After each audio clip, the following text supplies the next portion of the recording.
So today you're here. If you're here, you know what you're here for. We're just going to kick it, right? Just this is going to be a session about "Peaceful Easy Feeling" by the Eagles, but we're going to approach it as if we were playing it as a warm up into the song, getting a little bit of extra expression out there for our gig, right? So we're at the gig. We are wondering what song we're going to play next, so we start messing around with some chords, which happen to be D and then G, right?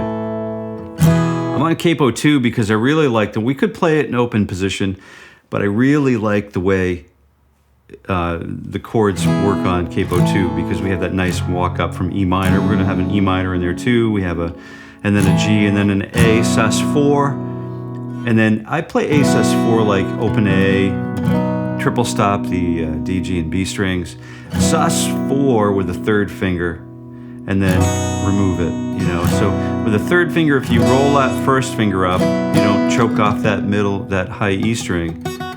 You can roll the first finger forward, and you have a really nice sus4 sound on your guitar. And you can release that or resolve that to A. So, I'm just going to take a look at what happens. I don't always need to play the D, G, and then D, and then G, D, and then G, and then to A, sus4, and then A, and then D, back to the verse, toggling back and forth between the D and the G, and then D, and then G, and then A.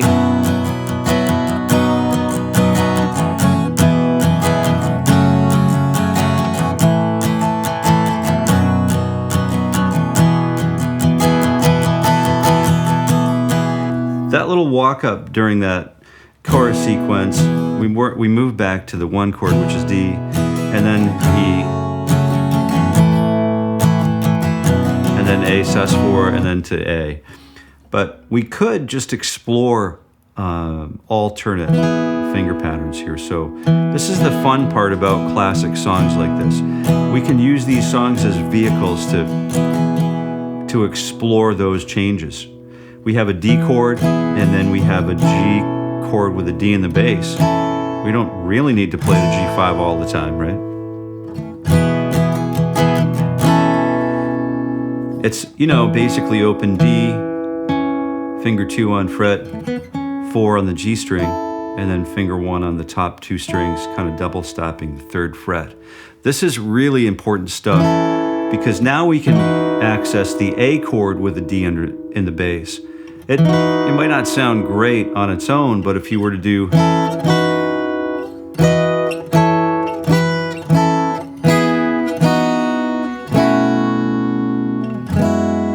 you could do a lot of other things with that in mind, that we don't always have to play the root note. Although that's a really strong way to play through the song.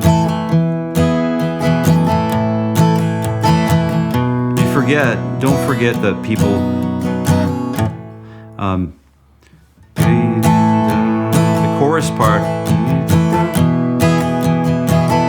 is G, back to G, and then A sus2, A sus4, and then D, and then E minor.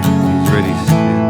G, and then A, back to D. We'll get into the rest of this stuff, but I think you might know the chords already, right? But somebody, the listener in the pub or wherever you're playing this, if you're in a concert venue, like if you're really wanting to cover the song and make it your own, you can kind of lead the listener's ear into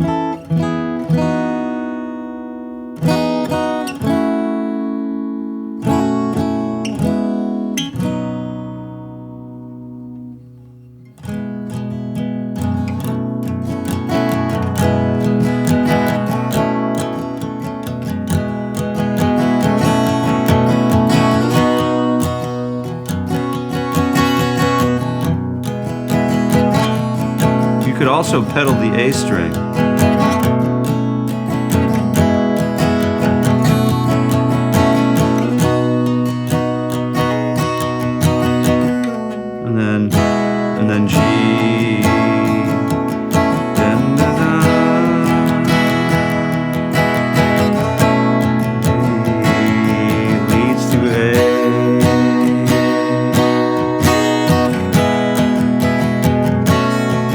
minor, and then G with A leading back to D.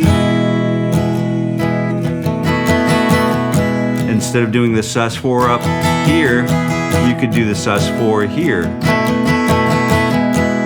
And it's a really great song to explore these inversions and alternatives to the traditional way to play the song, because we have this really nice right hand steady pattern. It's mesmerizing. If you play it right while you're practicing,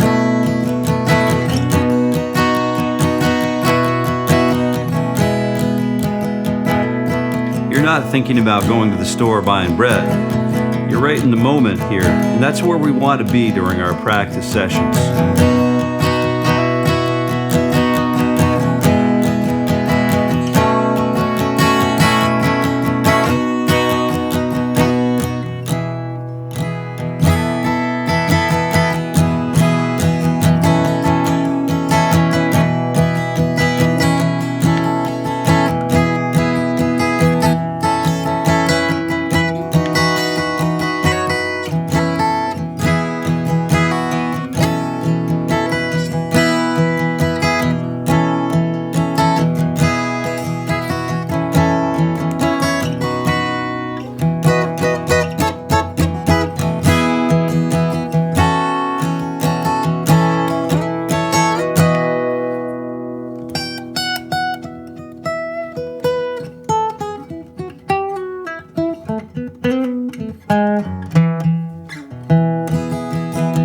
You can have some fun sort of turning the tune from like major to minor.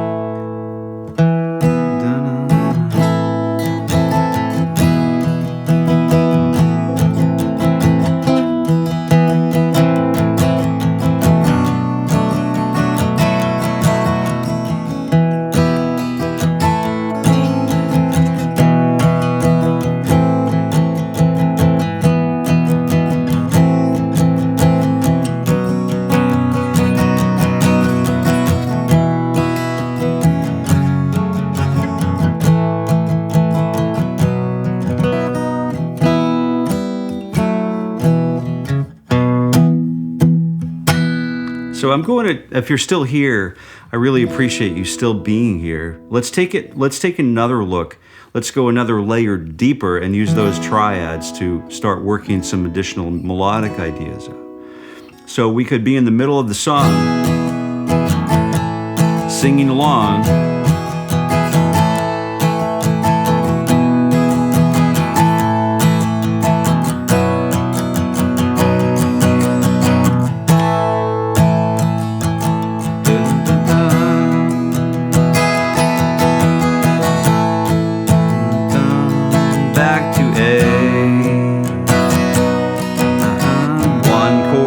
Minor, 4 and then 5, back to 1. But we have all this really cool major pentatonic stuff to talk about. I mean, it's a really great song because it's so well known to us. It's like a nursery rhyme at this point for many of us. We could use it to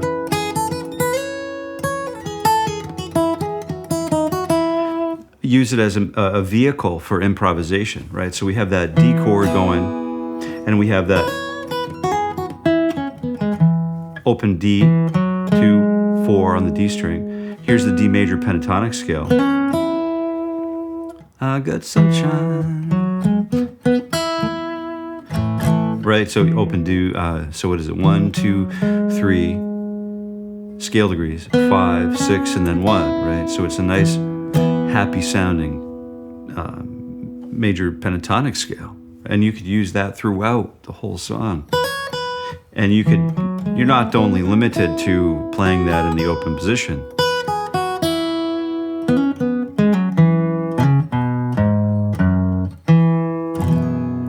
We have access to it in the 4th position.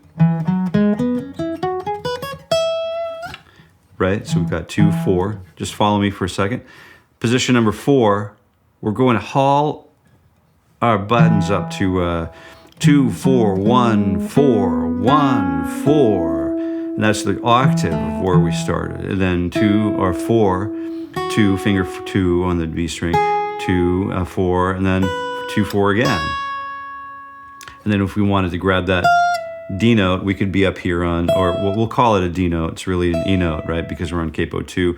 We're playing the D shapes, but we're on Capo 2, so it's, D moves up a whole step to E. It could be a little confusing, but just, remember this is, we're in the key of E, but we're playing all of the familiar chords we know because we have a capo on, right? And I wanted to thank, before we get too far along here, I want to thank my brother for requesting the song. This song is just it's been a long time. It's been a spell since I've approached it or played it. It offers us so much, and there's such a great group to study because they're so well rehearsed, and they spent the time to physically tune their voices and physically tune their rhythms to a group dynamic. And I'm not saying it's a rare thing these days to be able to play a song through from start to finish without chopping it up into little bits and recording little bits at a time until you get the looped track to get the right sequence. We're all guilty of that, probably. But I think, when you push record, you play the whole song through, and you either get it or you don't, then you do another take, and then these guys were pretty well rehearsed is where I'm going with this. And it's just a respectable thing to observe. And I hope you appreciate it. So we have this D. Let's finish up. Let's wrap up with one more position in major pentatonic. See how we just kind of bridge the gap from open position. We have that nice, we could use that second finger to lead and, kind of pivot. We would typically, if we were going to stay in open position, just use that entire second fret.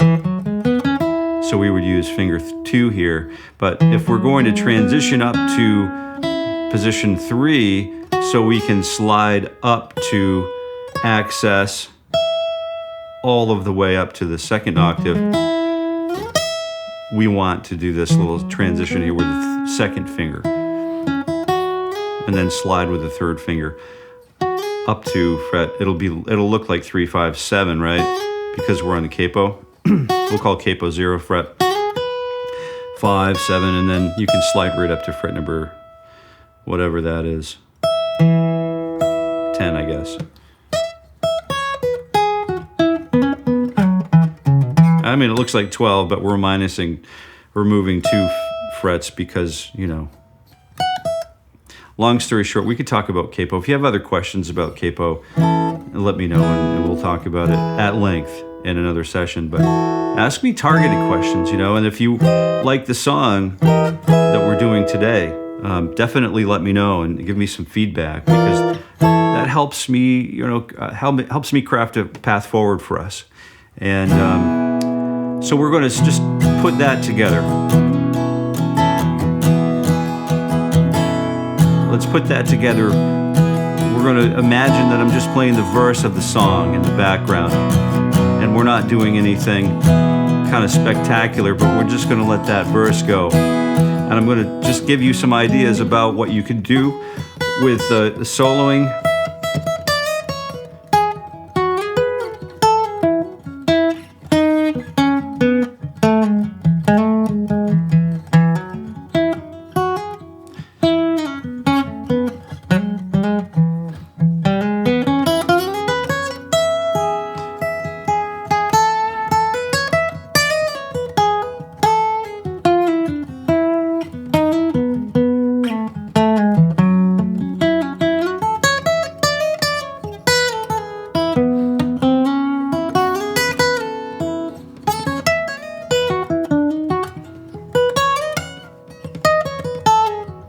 You'll notice that I start working on, if you rewind it and go back, you'll notice that I'm using some of those triadic shapes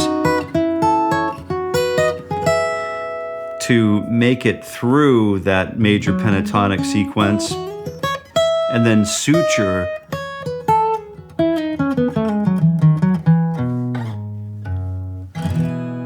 suture some of those shapes that don't necessarily fit well together, or suturing those together with some major scale and with some ear guiding triadic shapes that move us from place to place melodically. So thanks again for coming today. I sure did enjoy this one. You know, it's a hard one to beat. And until next time,